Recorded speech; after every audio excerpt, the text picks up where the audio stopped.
Bismillahirrahmanirrahim. Assalamualaikum warahmatullahi wabarakatuh. Alhamdulillah rabbil alamin.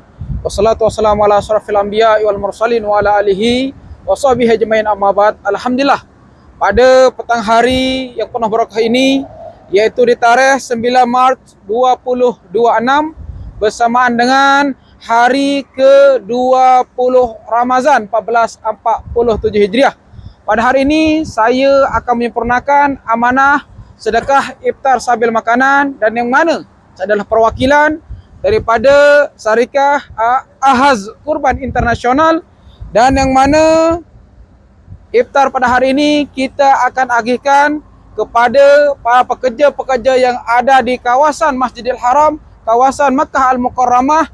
Inilah kawasan tempat tinggal mereka, iaitu Iskan bin Laden, dan yang mana iftar pada hari ini diniatkan untuk arwah Muhammad bin Mahmud, Habsah binti Ja'far, arwah Ayub bin Muhammad, arwah Khairil Juniza binti Matnawi, dan Haji Muhammad Yusuf bin Muhammad serta anak-anak dan keluarga.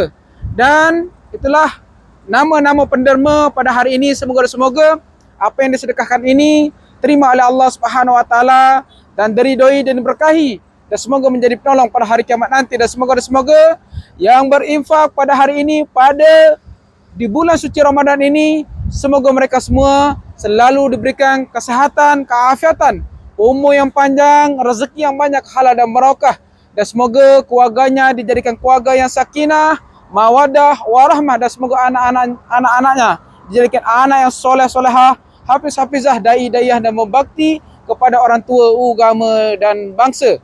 Dan semoga mereka semua selalu terhindar dari segala penyakit dan segala musibah, dan semoga rezeki yang telah dikeluarkan ini di bulan suci Ramadan ini semoga segera diganti oleh Allah Subhanahu Wa Taala dengan berlipat ganda menjadi 100.000 kali ganda, dan semoga rezeki mereka semua terus mengalir seperti mengalirnya air Zam-Zam yang tak pernah terputus dan tak pernah mengering. Dan semoga mereka semua selalu diberikan kejayaan di dunia dan di akhirat.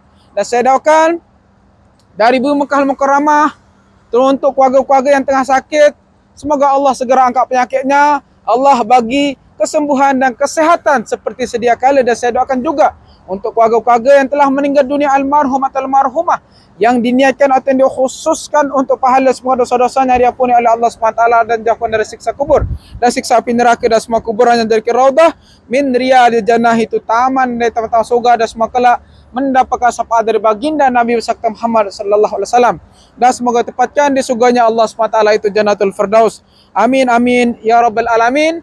Saya ucapkan beribu-ribu terima kasih kepada seluruh para penderma pada hari ini, dan tetaplah selalu bersama Ahaz Kurban Internasional, memang terbaik. Wabillahi taufiq. Wassalamualaikum warahmatullahi wabarakatuh. Inilah kawasan tempat tinggal mereka.